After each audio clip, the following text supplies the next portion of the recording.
안녕하세요. 네, 감사합니다. 감사합니다. 네, 감사합니다. 네, 고맙습니다. 감사합니다.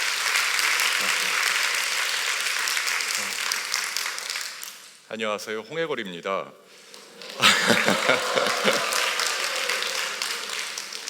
죄송합니다. 너무 늦게 하죠. 네.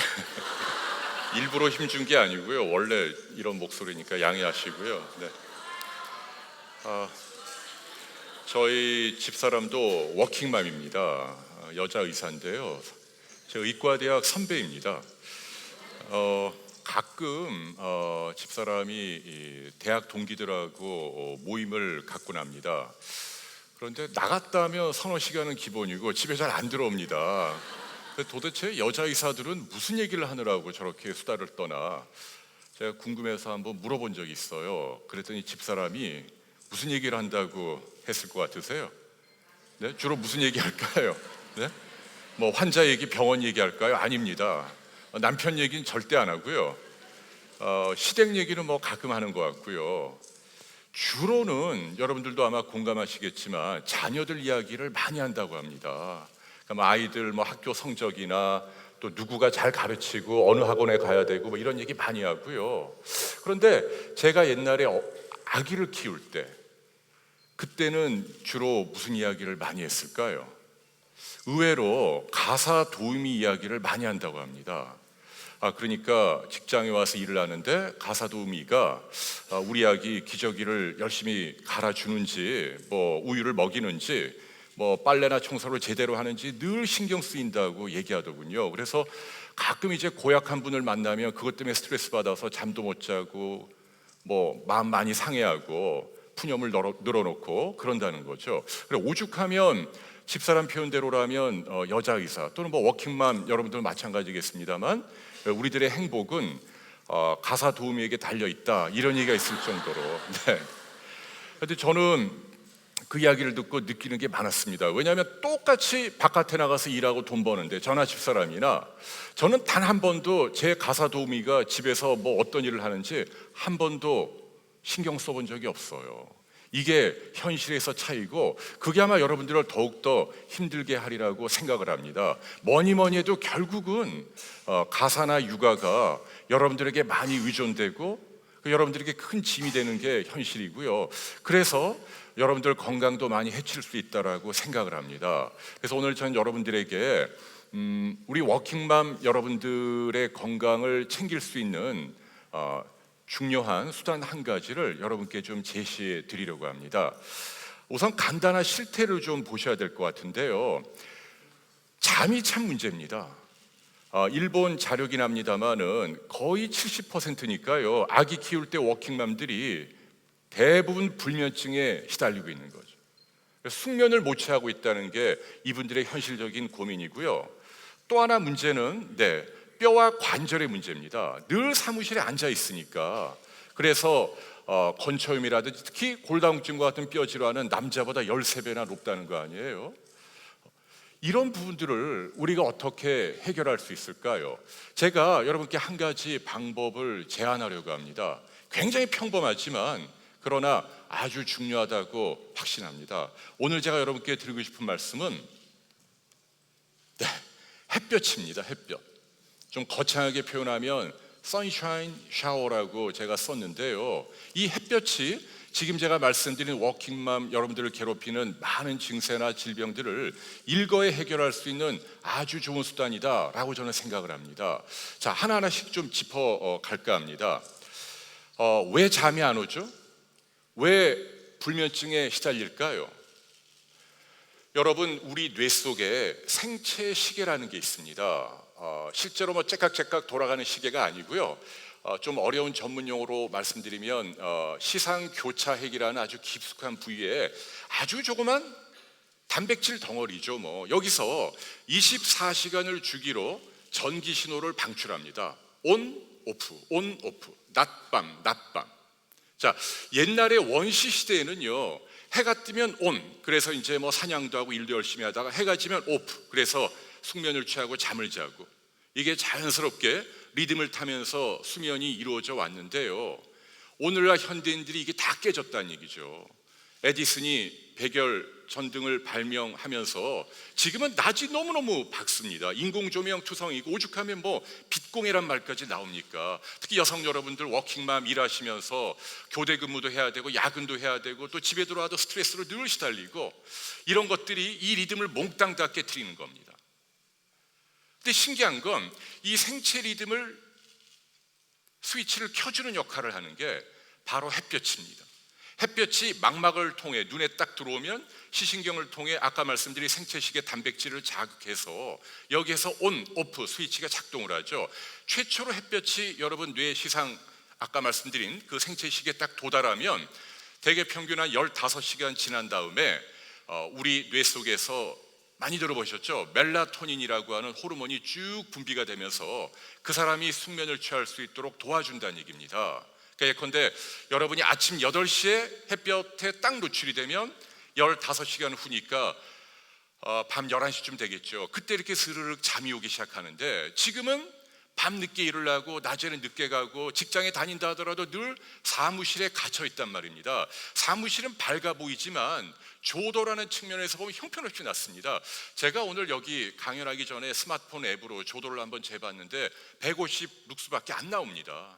아무리 밝은 사무실이라 하더라도 기껏해야 한 300룩스, 400룩스밖에 안 됩니다. 햇볕은 얼마나 되는 줄 아세요? 10만 룩스입니다.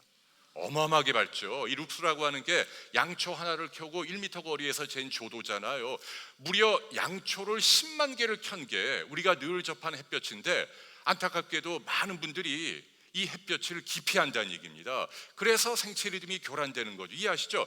원신이나 오늘날 우리 현대인이나 우리 몸을 구성하는 유전자 DNA는 하나도 변한 게 없어요. 몇백만 년 동안 진화된 게 없다는 얘기입니다. 그런데 최근 몇백 년 사이에 너무 환경이 많이 바뀌면서 많은 현대인들이 불면증에 시달리고 있고 이것을 궁극적으로 해결하는 가장 손쉬운 방법, 수면제를 끊을 수 있는 가장 확실한 방법이라고 수면 전문가들이 외치는 방법이 특히 오전에 여러분들 햇볕에 충분히 노출하는 것.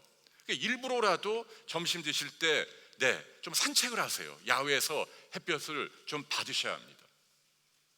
뭐 카페를 가신다 하더라도 예컨대 뭐 캄캄한 데 가지 마시고 탁 트인 뭐 옥외 카페를 가신다라든지 이런 지혜가 필요하지 않나라고 생각을 합니다.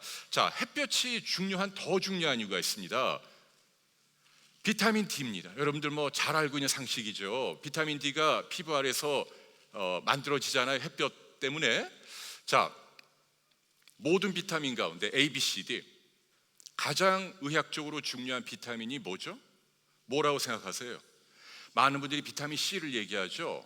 그런데 최근 들어 많은 논문들을 보면 우리 인간의 건강에 가장 중요한 영향을 미치는 건 오히려 비타민 D다 라고 이야기하고 있습니다. A, B, C, D 하면 어쩐지 뭐 D 하면은 D 학점이 연상되니까 좀 중요하지 않다라고 생각을 하는데요. 이건 이제 발견 순서에 따라 명명된 거죠. 제일 먼저 발견된 게 그냥 비타민 A가 된 거예요. 늦게 발견됐으니까 비타민 D인데 이게 가장 중요하다는 얘기입니다. 제가 이렇게 설명드릴게요. 다른 비타민은 우리가 몸에서 합성이 안 됩니다. 그렇잖아요. A, B, C 다 못 만드니까 음식으로 먹고 뭐 그러잖아요. 그런데 유독 비타민 D만큼은 햇볕 자외선을 통해 우리 피부 아래서 합성이 가능하잖아요. 이게 뭘 의미하죠? 역설적이지만 그만큼 중요하기 때문입니다. 이런 얘기입니다. 자, 옛날에 조물주가 인간을 만들 때 다른 비타민은 몰라도 이것만큼은 너의 생존에 굉장히 중요하니까 너의 유전자에 심어준 겁니다. 그래서 비타민 D만큼은 우리 몸에서 스스로 만들도록 됐다는 얘기예요. 옛날의 원시인들은 비타민 D가 부족할 이유가 없습니다. 왜 그렇죠?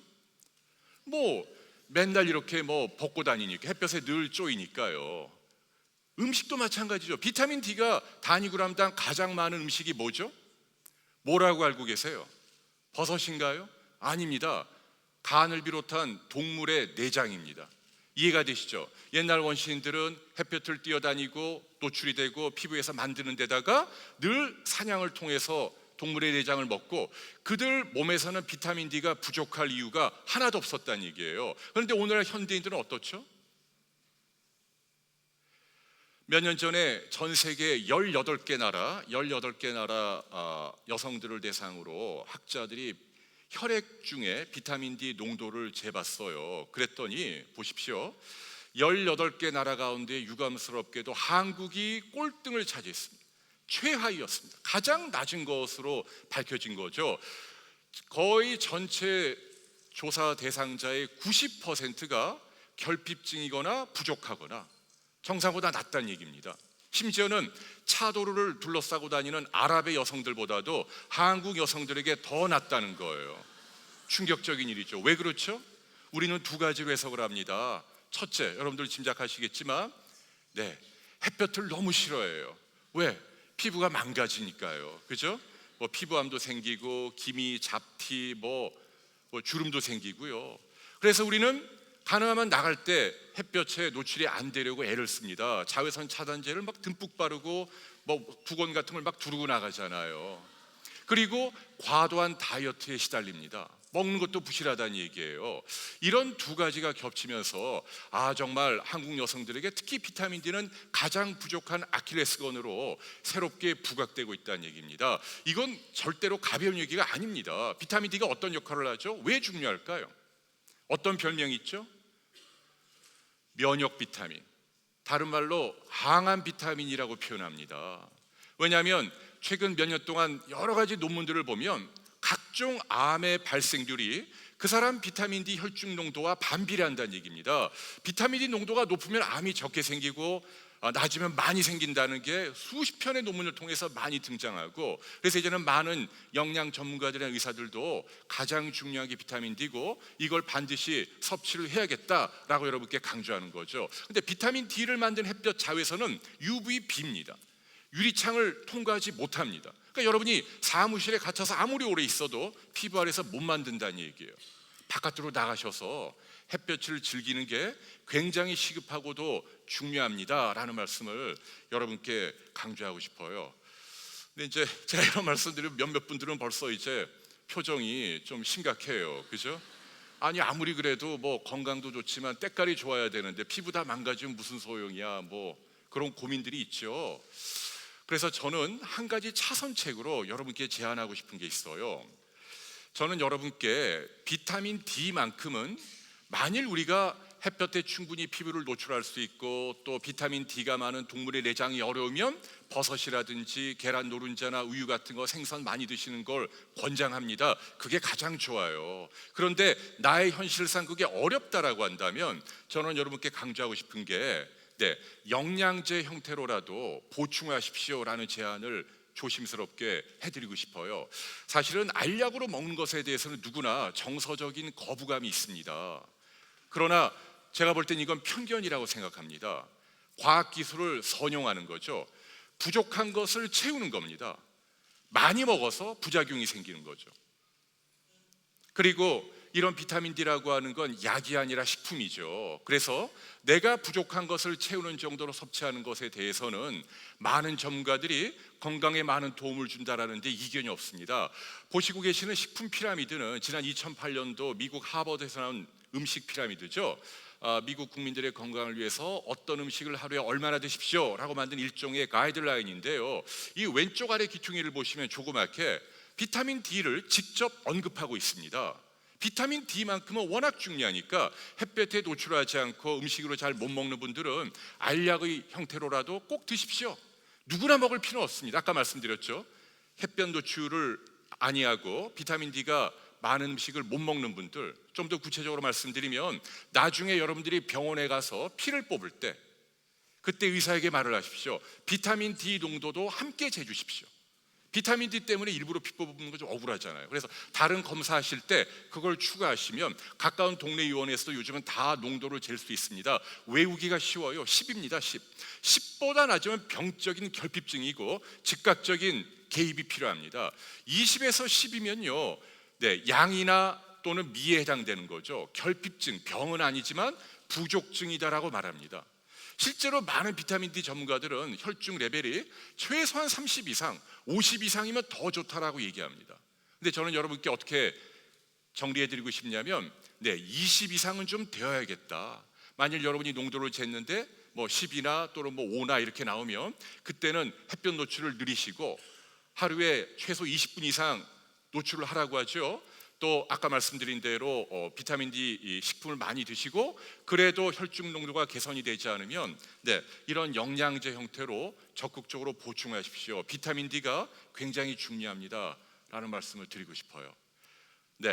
그래서 워킹맘 여러분들 건강상에 또 많은 스트레스에 또 업무 부담도 많으시겠지만 자연스러운 게 그래도 가장 좋지요. 햇볕을 여러분 멀리하지 마시고 자주 노출하십시오. 그게 가장 확실한 방법이고 또 필요하다면 여러분께 비타민 D를 보충할 수 있는 지혜를 발휘하십시오 라는 말씀을 드리고 싶습니다. 감사합니다. 건강하십시오. 감사합니다.